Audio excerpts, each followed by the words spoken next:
बांग्लादेश में साबिक वजीर आजम शेख हसीना वाजिद को इंसानियत के खिलाफ जुर्म में सजाए मौत सुनाई जा चुकी है। ये फैसला उस वक्त आया जब अदालत ने यह तस्लीम किया कि 2024 की एहतजाजी तहरीक के दौरान होने वाले क्रैकडाउन्स, फायरिंग और शहरियों की हलाकतों के पीछे बराह रास्त सियासी हुक्म मौजूद था।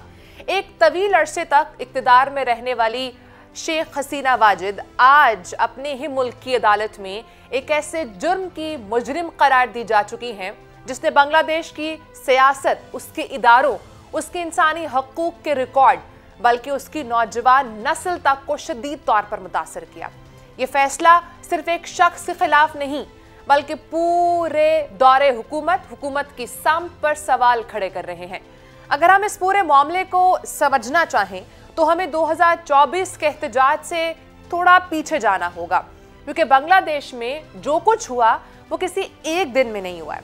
ये एक अरसे से जमा होने वाली बेचैनी, रियासती सख्ती, सियासी बंदिश और हुकूमती रवैयों का मजमुआ था जो आखिरकार 2024 की गर्मियों में फट पड़ा। शेख हसीना 15 साल तक इक्तदार में रही। ये इक्तदार किसी एक सियासी मुद्दत का नहीं बल्कि मुसलसल चौथे दौर तक जाने वाला एक ऐसा सियासी तसलसल था जिसमें इदारे कमजोर होते गए, इख्तिलाफी आवाजें दबती गईं और निज़ाम हुकूमत आहिस्ता आहिस्ता एक ऐसे मॉडल में तब्दील होता गया जिसमें ताकत का मरकज सिर्फ वजीर आजम हाउस बनकर रह गया था। यह हकीकत है कि इसी अरसे में बांग्लादेश ने मुआशी तरक्की के अदादो शुमार दिखाए, इंफ्रास्ट्रक्चर बनाया, गारमेंट्स इंडस्ट्री मजबूत हुई, गुर्बत कुछ हद तक कम हुई और मुल्क को आलमी सरमायाकारों के लिए एक बेहतरीन मंजिल के तौर पर पेश किया गया। लेकिन सवाल यह है कि किस कीमत पर यह सब हुआ? सियासी आज़ादी, इजहार राय, ऑपोजिशन की सियासत, मीडिया की खुद मुख्तारी, ये तमाम चीज़ें बतदरीज कम हुई, दबाव में आईं या मुकम्मल तौर पर महदूद कर दी गई। 2018 और 24 के इंतखाबात पर संगीन सवालात उठे। मुल्क में डिजिटल सिक्योरिटी एक्ट जैसे कवानीन का इस्तेमाल बढ़ता गया जिनके जरिए सोशल मीडिया सारिफीन, सहाफ़ियों, तालिब इल्मों और आम शहरियों के खिलाफ कार्रवाइयां की गईं। इस फजा में नौजवान नस्ल में एक एहसास पैदा हुआ कि मुल्क तरक्की जरूर कर रहा है लेकिन मुआशरती इंसाफ, शफाफियत और सियासी आज़ादी वैसी नहीं रही जैसी एक जमहूरियत में होनी चाहिए है। इसी पस मंजर में आते हैं उस तहरीक पर जिसने पूरे मुल्क को हैरा कर रख दिया था। ये तहरीक किसी सियासी जमात की नहीं थी, ना किसी पुरानी क़यादत की। ये तहरीक थी तालिब इल्मों की, वो तलबा जो मुल्क की यूनिवर्सिटीज़ में पढ़ रहे थे, जिन्होंने अपनी मेहनत से आगे बढ़ने का ख्वाब देखा था और जिन्हें ये महसूस हुआ कि उनके मुस्तकबिल के रास्ते को कोटा सिस्टम ने महदूद कर दिया है। बांग्लादेश के सरकारी नौकरियों में एक बड़ा हिस्सा मखसूस तबकात के लिए मुख्तस था, जिनमें से सबसे बड़ा हिस्सा उन खानदानों का था जिनके बुजुर्ग 1971 की जंग में शामिल थे। नौजवानों का मुतालबा बिल्कुल सादा सा था, सरकारी नौकरियां सिर्फ मेरिट पर होनी चाहिए। ये मुतालबा किसी भी जमहूरी मुआशरे में एक जायज़ मुतालबा है, लेकिन हुकूमत ने उसे इंतज़ामी मसले के तौर पर हल करने के बजाय उसे एक खतरनाक, एक बगावत और एक चैलेंज के तौर पर देखा। एहतजाज बढ़ता गया। इब्तिदा में ये तलबा का मसला था, फिर असातिज़ा जुड़े, फिर आम शहरी जुड़े, फिर सिविल सोसाइटीज़ आईं, लेकिन रियासत ने उस एहतजाज को सुनने के बजाय उसे दबाने का फैसला किया। यूनिवर्सिटीज़ में पुलिस दाखिल हुई, कैंप्स मैदान जंग बने, एहतजाजियों पर लाठीचार्ज हुआ, आंसू गैस चली और फिर वो हुआ जिसने पूरे बांग्लादेश को हिला कर रख दिया। बराह रास्त फायरिंग शुरू कर दी गई। वो दिन जब तलबा के खून से सड़कें सुर्ख हुई, उसी दिन से बांग्लादेश की तारीख ने अपना रुख बदल दिया। एहतजाज की सबसे बड़ी अलामत वो नौजवान तालिब इल्म था जिसका नाम अबू सईद है, जिसे इंतहाई करीब से गोली मारकर कत्ल कर दिया गया। वो एक आम तालिब इल्म था, ना मुसल्लह ना पुरतशद्दुद। उसकी मौत एक अलामत बन गई, सिर्फ इसलिए नहीं कि वो मारा गया बल्कि इसलिए कि उसकी मौत ने नौजवानों को बताया कि रियासत उन्हें शहरी नहीं बल्कि एक खतरा समझ रही है। अबू सईद की मौत के बाद एहतजाज में एक शदीद लहर आई। हर शहर में मुजाहरे शुरू हुए। नौजवानों ने उन्हीं सड़कों का रुख किया जिन पर आमतौर पर रियासत का कंट्रोल होता है। हुकूमत ने इनके खिलाफ सख्त कार्रवाइयां की, फायरिंग, गिरफ्तारियां, तशद्दुद, रात के वक्त छापे, सब कुछ हुआ।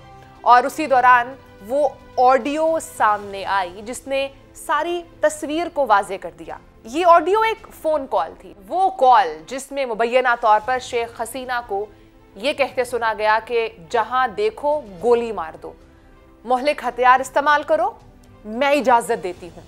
ये एक जुमला नहीं था बल्कि एक पूरा सियासी हुक्म था, जिसके बाद पूरे मुल्क में फायरिंग के वाकयात बढ़ते गए, हलाकतों की तादाद बढ़ी और रियासती फोर्सेस को मुकम्मल इख्तियार मिल गया कि वो ताकत इस्तेमाल करें। यही वो लम्हा था जब एहतजाज एक इंतजामी मसले से निकलकर एक कौमी बहरान में तब्दील हो गया। बांग्लादेश की नौजवान नस्ल एक मुत्तहिद आवाज बन गई, जबर बढ़ता गया मगर एहतजाज नहीं रुका। कर्फ्यू की फिजा बनी, कुछ शहरों में इंटरनेट बंद कर दिया गया, सोशल मीडिया ब्लैकआउट किया गया, कुछ इलाकों में सिक्योरिटी फोर्सेस ने रात के वक्त कार्रवाइयां भी की। अस्पतालों में जगह कम पड़ी, लाशों को फौरी दफनाने के दावे सामने आए, जख्मियों की तादाद हजारों तक पहुंची, हलाकतें सैकड़ों तक पहुंची। फिर वो लम्हा आया जब रियासत का आखिरी सतून फौज सियासी हुक्म पर मजीद फायरिंग करने से पीछे हटने लगी। बांग्लादेश की तारीख में पहली बार ऐसा हुआ कि एक ही वक्त में रियासती हुक्म मौजूद था लेकिन जमीनी फोर्सेस में इस हुक्म को पूरे तौर पर ना मानने के आसार सामने आए। एहतजाज बढ़ता गया और फिर 5 अगस्त 2024 वो दिन था जब ऐलान हुआ कि शेख हसीना मुस्ताफी हो चुकी हैं और मुल्क छोड़ चुकी हैं, उन्हें भारत मुंतकिल कर दिया गया है। ये वो लम्हा था जहां इख्तिदार का बाब बंद हुआ और मुहासबे का बाब खुलना शुरू हुआ। नई अबूरी हुकूमत बनी, उन्होंने अक़वाम मुत्तहिदा को दावत दी कि वो इस पूरे मामले की तहकीकात करें। एक आज़ादाना रिपोर्ट सामने आई जिसने बताया कि फायरिंग की जिम्मेदारी कहाँ थी, हुक्म कहाँ से आया और ज़मीन पर क्या हुआ। इसी रिपोर्ट की बुनियाद पर नई हुकूमत ने इंटरनेशनल क्राइम्स ट्रिब्यूनल को दोबारा तश्कील दिया और इस बार वो ट्रिब्यूनल जो 1971 के जंगी जराइम के लिए बना था, अब पहली बार हालिया वाकयात के लिए इस्तेमाल होने लगा। मुकदमा बना, गवाह पेश हुए, डॉक्टर्स के बयानात कलमबंद हुए, जख्मियों के मुआयने हुए, फायरिंग के तज्जिए, वीडियोस, फुटेजेस, मेडिकल रिपोर्ट्स, लाशों की तस्वीरें, सब कुछ जमा हुआ। लेकिन सबसे ज्यादा वजन रखने वाला सबूत एक वही लीक ऑडियो था। अदालत ने कहा कि ये हुक्म बराह रास्त मुल्क की वजीर आज़म की जानिब से आया है। अदालत का ये भी कहना था कि ये कार्रवाइयां किसी एक ऑफिसर की नहीं थी बल्कि एक मुनज़्ज़म सियासी फैसला था। और फिर आज फैसला सामने आया।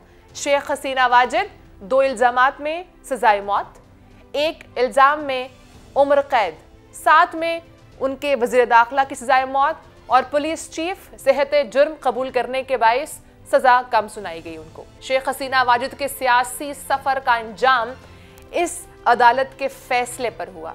उनकी सियासी जिंदगी खत्म हो चुकी है। बांग्लादेश का नया सियासी दौर नौजवान, इस्लाहात, शफाफियत और जवाबदेही की बुनियाद पर शुरू हो चुका है। ये एक ऐसा फैसला है जो सिर्फ एक शख्स की सजा नहीं बल्कि पूरे निज़ाम हुक्मरानी के लिए एक पैगाम है कि जुल्म देरपा हो सकता है लेकिन हमेशा नहीं। शेख हसीना की कहानी तो खत्म हो गई है, अब बांग्लादेश की नई कहानी शुरू होती है जिसके मरकजी किरदार वही नौजवान हैं जिनकी आवाज़ बरसों तक दबाई गई।